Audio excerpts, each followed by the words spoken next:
Donc nous recevons aujourd'hui Tiemogo Cissé qui vient nous parler d'un film dont le titre est Où est-ce chez moi. C'est un film qui traite de l'immigration. Et pour résumer le film, à son arrivée en France, il y a 9 ans, Tiemogo Cissé a été pris en charge par l'aide sociale à l'enfance en qualité de mineur isolé étranger. Aujourd'hui majeur et régularisé, il va projeter un court-métrage au lycée de Bamako pour les informer des réalités de la vie d'immigrés africains à Paris. Quelle est la portée et quelles sont les ambiguïtés du discours? Toujours bon pour les autres, n'immigrez pas, restez au pays, travaillez à le développer. Apparemment, consensuel puisqu'il est aussi porté par les gouvernants des pays de départ et d'arrivée, il n'éteint pourtant pas les cibles. Les candidats à l'aventure toujours plus nombreux. Bonjour Tiemogo Cissé. Bonjour. Merci d'être venu sur le plateau d'RP Media pour parler de votre film que j'ai eu l'occasion de voir en avant-première en salle à Paris. Depuis la sortie du film, qu'est-ce qui vous est arrivé de nouveau? Parce que je vous vois un peu partout. Qu'est-ce qui est arrivé? Tout d'abord, merci d'avoir m'invité sur notre plateau pour parler de ce film. Ce film, c'est un film qui me tenait à cœur depuis longtemps. On va parler un peu plus fort. C'est un film qui me tenait à cœur depuis longtemps et j'ai commencé ce projet depuis 2009. Et moi, je suis arrivé en France en 2005. Donc, depuis là, j'ai commencé. Je suis retourné au Mali en 2007 en vacances. Et quand je suis retourné en vacances, le lycée où j'étais, le lycée Soujata Keita, je suis passé là-bas, essayer de voir réellement quelles sont les intentions des élèves qui sont dans les classes par rapport à l'immigration. Comme moi-même, j'étais là-bas, quand j'ai eu mon bac au lycée Soujata, je suis parti. Je suis parti sur un cours. Et je suis retourné là-bas pour savoir réellement qu'est-ce qu'ils pensent de l'immigration de l'Europe et où d'étudier sur place. Donc c'est là que je vis que le constat est vraiment triste. Je me suis dit, comme en parlant à eux, si je vais dire voilà, il ne faut pas venir, ils vont dire voilà pourquoi vous êtes là-bas. Il faut nous montrer des preuves. Surtout que vous ramenez des baskets Nike, voilà. des lunettes Ray-Ban. Voilà, donc à mon retour ici en France, j'ai essayé de faire moi-même le court-métrage en personnel. Je suis allé faire de gauche à droite, les gens qui étaient à la République, à la Bourse du Travail en grève, et ceux qui ont pris en otage aussi, c'était de l'immigration. Je suis allé les voir et les ai filmés. Voilà, j'ai monté un petit court-métrage et en retournant au Mali en 2009, je suis passé avec le court-métrage, j'ai projeté dans les écoles. Donc d'où ça fait l'effet le court-métrage et ça continue. Donc on est tombé sur un autre court-métrage. Très bien. Et comment s'est fait la rencontre avec la réalisatrice du film, Sylvie Coulon? D'accord. Alors la rencontre avec Sylvie Coulon, ça a été facile par rapport un jour, il y a une association à Montreux qui m'a invité à une fête et d'où j'étais là-bas avant de commencer l'école pour la mise en niveau. Donc du coup, ils m'ont présenté Sylvie Coulon qui faisait pas mal de choses en Afrique. Il est parti en Afrique du Sud, il a fait des films en Afrique du Sud. Et donc ils m'ont mis en contact avec Sylvie Coulon et j'avais commencé à faire le court-métrage. Et j'ai associé avec Sylvie qui a regardé le court-métrage, qui m'a dit voilà c'est intéressant. Moi-même j'avais un projet sur là-dessus, sauf que j'avais pas eu quelqu'un apte pour m'aider à faire, j'ai pas eu le financement. Donc du coup avec Sylvie on s'est associé à faire le court-métrage avec l'aide de la mairie d'Angers aussi. Combien ça a coûté tout ça? Comment? Combien ça a coûté la production de ce film? La première? Non, sur le DVD par exemple, le film qu'il y a dedans, combien ça vous a coûté? Alors ce film-là, ça nous a coûté à peu près 30 000 euros. Mais on a eu des financements de gauche à droite. D'accord. Et aujourd'hui, où est-ce que vous allez montrer ce film-là? Alors actuellement le film est en vraiment cours de gauche à droite partout parce qu'il y a des cinémas, il y a des télés qui sont intéressés. Et à la base la télé de Montreux aussi nous a soutenus dans le projet. Et ils sont prêts aussi à acheter. Pour l'instant il y a un accord, ils sont en train de négocier. Il y a Label Vidéo qui est devenu ma boîte de production actuellement, qui travaille avec Sylvie dans pas mal de dossiers et qui est en contact permanent avec d'autres télés. Qui est en train de... Est-ce que le film a été vu au Mali? Le film a été vu au Mali, mais pas trop, vu la situation du Mali. Parce que moi, mon idée était de vraiment projeter dans les écoles de gauche à droite. partout au Mali. Mais qu'est-ce qu'ils font? Il y a toujours les écoles sont ouvertes. Qu'est-ce qui bloque? Bon, ce qui bloque, bon, la situation du Mali n'est pas stable. Parce que, Oui, mais les écoles sont ouvertes. non, les écoles sont ouvertes. Parce que pour que moi je fasse la projection, j'aimerais aller avec Sylvie, faire le tour. Parce qu'elle est. Il y a toujours des vols Paris-Bamako. Oui, il y a toujours des vols à Paris-Bamako. Mais avec Sylvie, quand on faisait même le tournage d'abord, il n'y avait pas, la situation n'était pas explosive au Mali. On est parti à l'ambassade du Mali nous a interdit d'aller à Caille, par exemple. Et moi je suis originaire de Caille. Sur notre projet, on devait aller à Caille, dans mon village natal. C'est vrai que parler d'immigration sans caille, Voilà. c'est un peu amputer le sujet. Voilà, donc, Et concrètement, donc vous, on raconte un peu votre histoire dans le film. Hein. Donc vous, quand vous êtes arrivé, vous, avant d'arriver en France, quelle était votre idée de la France? comme tous les jeunes en Afrique, quand on est en Afrique, on voit quoi? On voit la télé, on voit quoi? On voit des monuments historiques de la France, la Tour Eiffel, les trucs de Roubaix, les pyramides, on voit tout un tas de trucs. Les télés véhiculent une image qui est différente de la réalité. Sauf qu'en Afrique, nous, on ne peut pas savoir cette différence. Et quand vous êtes arrivé, je crois que c'est en Espagne hein, qu'on vous a accueilli la première porte d'entrée en Europe. Quelle a été votre première déception? Ma première déception, quand je suis arrivé en Espagne, vu le traitement, je n'ai pas resté trop longtemps en Espagne, mais vu le traitement que les Espagnols infligent aux immigrés qui arrivent, depuis sur le camp, je suis que voilà, on est mal tombé.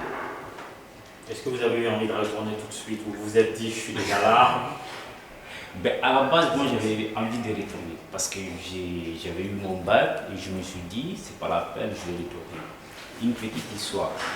À la base, j'étais à La Fève, dans un quartier qui est un peu populaire et en même temps un peu où tous les immigrés de la Caille nationale viennent de là. Donc, pour ne pas tenter par ce fléau, j'ai déménagé à Bako du Kourou, c'est mon nom. Le lycée de l'État se trouve là, pour vraiment éviter de ne pas être en contact avec les immigrés. Du coup, moi quand je suis arrivé, dès que j'ai fait ça, le lendemain, je voulais vraiment retourner avec mon études. Mais mon oncle m'a dit, hors question, tu es là, tu restes. Et donc aujourd'hui, le discours que vous voulez partager un peu au Mali par rapport aux candidats à l'immigration, est-ce que vous avez les moyens de porter ce discours-là de sorte à ce qu'ils comprennent? Parce que si vous étiez au Mali, vous n'étiez jamais venu en France, ça peut se comprendre. Mais vous êtes en France, vous avez les moyens de retourner, de leur parler de ce qu'il y a. Est-ce que vous êtes la bonne personne?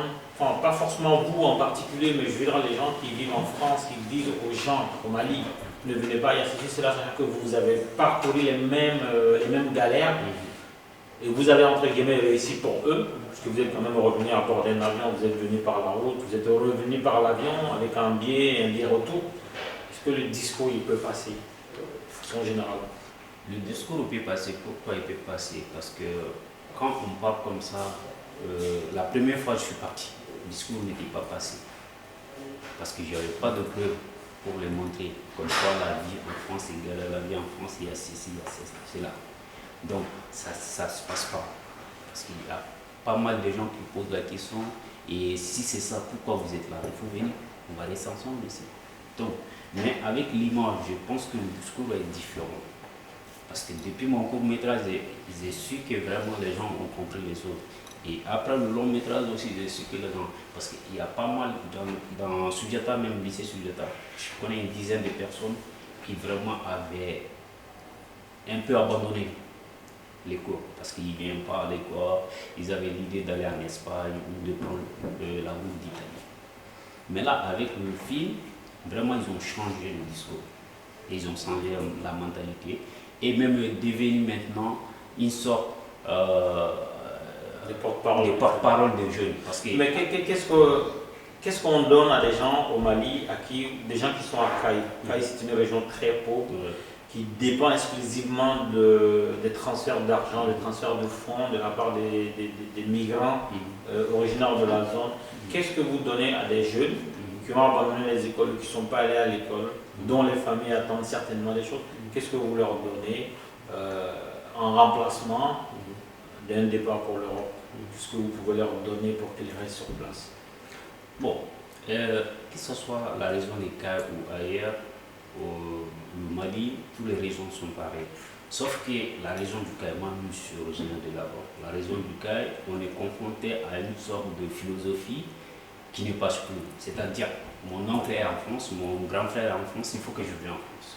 Et le problème, c'est qu'à Caille, toutes les familles ont un grand frère et un oncle en France. Voilà. Sauf que en France n'était pas comme en France avant.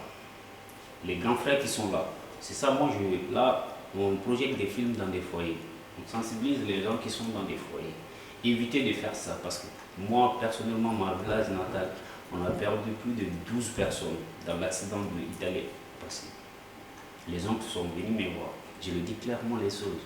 Écoute, tu envoies 50 000, tu envoies 500 000, 1 million à ton fils. Dis-lui de se débrouiller dans un autre hôtel. Il y a des régions au Mali, il ne vient jamais. Hein. Moi, j'ai fait Ouessébou, j'ai fait, comment ça s'appelle, je suis allé à, c'est les Soninké de, comment ça s'appelle, de 7 villages, et ils immigrent jamais. Ils sont là, ils se débrouillent. Sauf que nous, on est habitués à bouffer de l'argent. Oui, parce qu'à Caille, c'est culturel. Voilà. C'est culturel. Sauf que c'est culturel, sauf qu'en France, maintenant, ça passe pas comme en France avant. Les frères qui sont, tu ramènes tes frères. Moi, je vois dans des foyers, je fais des foyers de gauche à droite, je vois dans des foyers. C'est eux-mêmes qui ont payé le transport de leurs frères, de leurs fils. Mais le frère et le fils galèrent ici devant eux. Alors qu'ils ont de l'argent, ils ne donnent pas. Je pose la question, je dis, mais comment vous voulez, c'est vous qui vous les avez ramenés ici. Et vous ne voulez pas les dépenser. Vous ne voulez pas prendre en charge comment ils vont vivre. J'ai vu aussi dans le film qu'il y avait, on était dans un Sotrama, il y avait quelqu'un qui parlait, je crois qu'il doit être ivoirien. Et comment le film a appréhendé, parce qu'il n'y a pas, on ne traite pas que le Mali, comment le film a appréhendé aussi cette immigration ivoirienne ou camerounaise, ou enfin, ceux qui passent par le Maroc, etc. Alors en fait, au départ du film, on devrait faire un film sous-régional. Sauf que avec le budget et en même temps avec la situation de l'Afrique, ne nous a pas permis de faire le tout. Sinon, on devrait faire la Côte d'Ivoire, le Niger, le Mali, Sénégal, Cameroun. C'était le projet à la base. Donc, comme on n'a pas pu aller dans ces coins, on a vu un Ivoirien au Mali qui s'est immigré de Côte d'Ivoire au Mali, vu la situation de Côte d'Ivoire de 2002 à maintenant. Donc, on le prend comme si c'est un Ivoirien aussi qui va parler de son cas.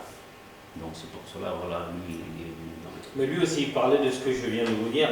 Il lui dit, des gens lui expliquent qu'il ne faut pas venir parce qu'il y a ceci, cela, sauf que lui-même, celui qui dit ça, porte des habits, enfin, a du luxe sur lui qu'il n'avait pas avant, qu'il a eu grâce à l'immigration. Donc le discours a du mal à passer. Et lui-même, il vit de, enfin, il vend tout ce qu'il trouve. Voilà, il vend des cigarettes, il vend un peu tout ce qu'il trouve. Est-ce que vous pensez que cette personne-là, dès qu'elle a les moyens, elle ne va pas partir malgré votre beau discours? Comme on dit dans le film, il y a différentes catégories des gens qui sont prêts à aller à l'immigration. Il y a par exemple, il y a ceux qui sont condamnés à situation économique. Et qu'il pleut, qu'il neige, même si tu fais barrage, ils vont passer. Mais justement, je n'ai pas le sentiment que vous en avez parlé dans votre film. C'est-à-dire que vous avez parlé des conséquences de l'immigration. Quand les gens arrivent, la galère, ils veulent mourir dans la mer, on va les recueillir. Mais le phénomène économique, l'appauvrissement de leur région, l'accaparement des terres, l'accaparement des richesses qui sont dans leur sous-sol, à Caille, il y a tout. Hein. Il y a des sociétés minières à Caille. Je suis en train d'ailleurs de travailler sur la proportion de jeunes Maliens qui travaillent là-bas, la masse salariale, des populations locales qui travaillent dans ces mines d'extraction. Pourquoi vous n'avez pas touché à ça, les causes de l'immigration? À la base, on voulait toucher aux causes de l'immigration, mais pour toucher aux causes de l'immigration, il faut aller sur le lieu exact. On vous a empêché? On vous a empêché d'aller parce que l'ambassade nous a vraiment carrément... Moi, j'étais avec 6 personnes et j'étais le seul et les autres, c'était des Français. L'ambassade nous a dit... l'ambassade de France au Mali? Au Mali. Il nous a dit. Donc là, vous prenez votre responsabilité. Pourtant, vous êtes au Mali chez vous. Voilà. Donc, vous ne devez plus être sous les sorts, sous la responsabilité de l'ambassade. Bon, Normalement. moi je suis chez moi. Mais ceux qui étaient avec moi, ils n'étaient pas chez eux. Ça c'est un. Le deux, ils sont sous la responsabilité de l'ambassade de France quand même au Mali. Parce qu'au cas où, si il y a eu quelque chose, c'est l'ambassade qui sera vraiment... Excusez-moi de retomber dans mes travers. Ouais. On ne peut pas demander à la France, à l'ambassade de français, de contribuer à dénoncer les causes de l'immigration, parce que les causes de l'immigration touchent l'impérialisme. Ça c'est vrai. Vous comprenez ce que je veux Ça dire? c'est vrai. Ça. Et donc, pour une fois, quand des Africains, quand des Maliens essaient de faire quelque chose pour expliquer l'origine des choses, il faut y aller seul. Moi, je respecte votre collaboration avec Sylvie Poulon, mais il aurait fallu aller au bout de la logique des choses, parler des causes de l'immigration, parce que là, on a parlé des conséquences. Alors, moi, je viens sur ce point-là. Le point a été un peu un point choquant pour nous. Parce que moi, personnellement, c'était mon but, c'était la cause principale que je me bats pour ça. J'ai clairement dit à Sylvie, moi, je m'en fous que vous soyez avec moi. Moi, je vais à Caille. Je vais à Caille avec caméra. Même si je veux payer un caméraman qui va me suivre. Tu sais que je fais des images à Caille. Je suis parti dans des villages de Caille, des écoles de Caille. Ils ont refusé de monter sur le film. Donc les images existent? Les images existent. Quand je suis arrivé, clairement, je dis à la boîte, j'ai dit, moi je suis allé faire des images pour ça. Si vous n'avez pas monté des images, on a eu à peu près un mois, Baba Dem me connaît qui je suis. Donc je l'ai dit clairement. Le magicien de la Le magicien, il connaît qui je suis. Donc je l'ai dit clairement. J'ai dit, moi je ne suis pas là à chercher de l'argent sur là-dessus. Parce que vous, votre but c'est de recherche d'argent, de fonds sur là-dessus. Moi, ce n'est pas mon but. Ce que je gagne, ça me suffit pour vivre. Moi, je ne suis pas là pour ça. Moi, je suis là pour montrer la réalité. Sauf que vous ne voulez pas voir la réalité en face. Donc, ça ne sert à rien que vous me dites. Voici un invité qui n'est pas venu pour rien. Et donc, vous savez la mission qui vous attend. Refaire un film où on parle des causes, pourquoi les gens ne restent pas. Les gens ont vocation à vivre chez eux. Les gens ont vocation à vivre à côté de leur père, de leur mère, de leurs frères, des endroits qui les ont vus naître. Ils ont le droit d'aller et de venir ailleurs, sauf qu'on les empêche d'aller ailleurs. Expliquer au reste du monde pourquoi ces Africains émigrent vers l'Europe. Si cette mission est la vôtre, c'est une mission noble, nous serons là pour vous soutenir. Mais encore une fois, il existe pas mal de versions, pas mal de films, pas mal de documentaires sur l'immigration qui nous montrent que Mamadou à Paris, en train de se cacher, en train d'être traité comme un voleur de l'emploi des Français. Or, la réalité, on la connaît. Voilà. Sauf que je vais ajouter un petit truc, parce que quand nous, on est parti pour un but que j'ai déterminé à eux, la boîte de production. Et ils ont de l'argent pour ça. L'argent, ce n'est pas eux, c'est mon idée et c'est mon projet qui a pu avoir cet argent-là. Je le dis clairement. Je dis donc, soit vous financez l'argent dedans. Si vous ne financez pas de l'argent dedans, le prochain film, on verra ce qu'on va faire ensemble. Parce que moi, je ne vais jamais vous laisser faire. Quand on est à Bamako, Sylvie, il se permet d'aller juste filmer à mon absence, sans mon accord, d'aller filmer les gens qui abandonnent leur famille ou bien les gens que leur maison est inachevée. J'ai dit, nous, on n'est pas là pour ça. Ça, c'est pour montrer le côté négatif de l'immigration, mais qui arrange l'ambassade de France au Mali. Voilà, qui arrange l'ambassade de France au Mali. J'ai dit, nous, moi, je ne suis pas là pour ça. Je vous autorise jamais à mettre sur là-dessus. Le 2, il a invité 2 personnes à venir qui ont été refoulées. Il voulait les interviewer dans l'hôtel. J'ai dit non, hors question. J'ai dit mais non. Tu vois, même actuellement avec la boîte de production Chicho, parce que là où il veut partir, moi j'ai dit non, on ne va pas parler. J'ai comme l'impression que vous n'irez pas en vacances avec Sylvie Poulon. Comment? J'ai comme l'impression que vous n'irez pas en vacances avec Sylvie Poulon. Non, mais bon. Pourquoi? Des fois, quand on dit la vérité. Voilà, c'est ça en fait. Le problème est que nous, il faudra que nos Africains, on se mette dans nos têtes. Notre fierté et notre truc, il faut qu'on le garde, quel qu'en soit Alpha. Parce que moi, je vois que la France, que ce soit le truc associatif, tout ce qui est idée qui est bon pour notre socio-économique, le développement culturel, ils vont nous interdire à faire. Mais comment on peut avoir à faire, puis faire, il faudra qu'on soit fiers de nous et rester sur la position, quelle qu'en soit. Moi, j'ai tenu la tête à celui pendant un mois. Des fois, on ne se parle même pas à cause de mes réalités. Je pense que quand elle verra cette interview, vous n'allez pas vous parler pendant un mois. Mais non, mais c'est la réalité. Certaines réalités, c'est bon à dire. Il ne faut pas avoir peur de dire certaines vérités, quelles qu'en soient, même si ça blesse. C'est ça que je le dis clairement. Et actuellement, il y a les télés qui ont envie d'acheter des films. Mais, bon, vu l'attention, essaie de faire les choses. Mais moi, je le dis clairement, moi, je ne suis pas là pour l'argent. Je ne fais pas ce film pour l'argent. Mais le film, ça n'a pas été bien fait. Parce qu'il y a certains documents, certaines images qui n'ont pas été ajoutées au film. C'est rare de voir quelqu'un qui dit que son propre film n'a pas été bien fait. Parce que pourquoi? Parce que les vraies raisons qu'on est parti. On n'est pas parti pour faire le tour de Maroc, faire l'Espagne. On voulait les vraies raisons. On n'est pas là pour les images des plages. On s'en fout de ça. Nous, on veut les vraies images. Et à la base, derrière minute, il y a Tikendia qui était en France ici. J'ai pris contact avec Tikendia pendant un mois. J'ai eu son accord d'aller voir. Mais sauf que Tikendia, il va véhiculer une raison ou bien il va véhiculer un message qui ne passe pas. Derrière minute, ils ont pas voulu faire l'interview de Tikendia. Je pense que ce film vous a permis de faire le tour sur la géopolitique, France-Afrique. Vous savez ce qui vous attend, vous connaissez vos missions, vous faites les bons choix. Aussi bien le choix des hommes, le choix des outils, le choix des directions.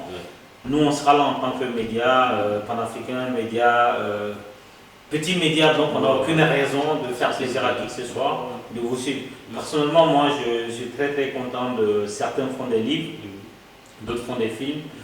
J'ai été très honoré d'être invité à la première partie de ce film-là, de voir que c'est un compatriote malien qui est derrière le projet.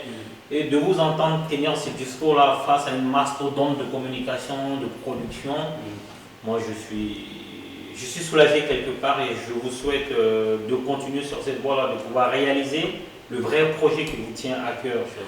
Parce que finalement, le problème de la plupart des Africains, c'est que nous n'avons pas de référence. Quand vous tapez immigration sur Google, vous tapez vidéo, vous allez trouver que des choses faites par d'autres sous un certain angle.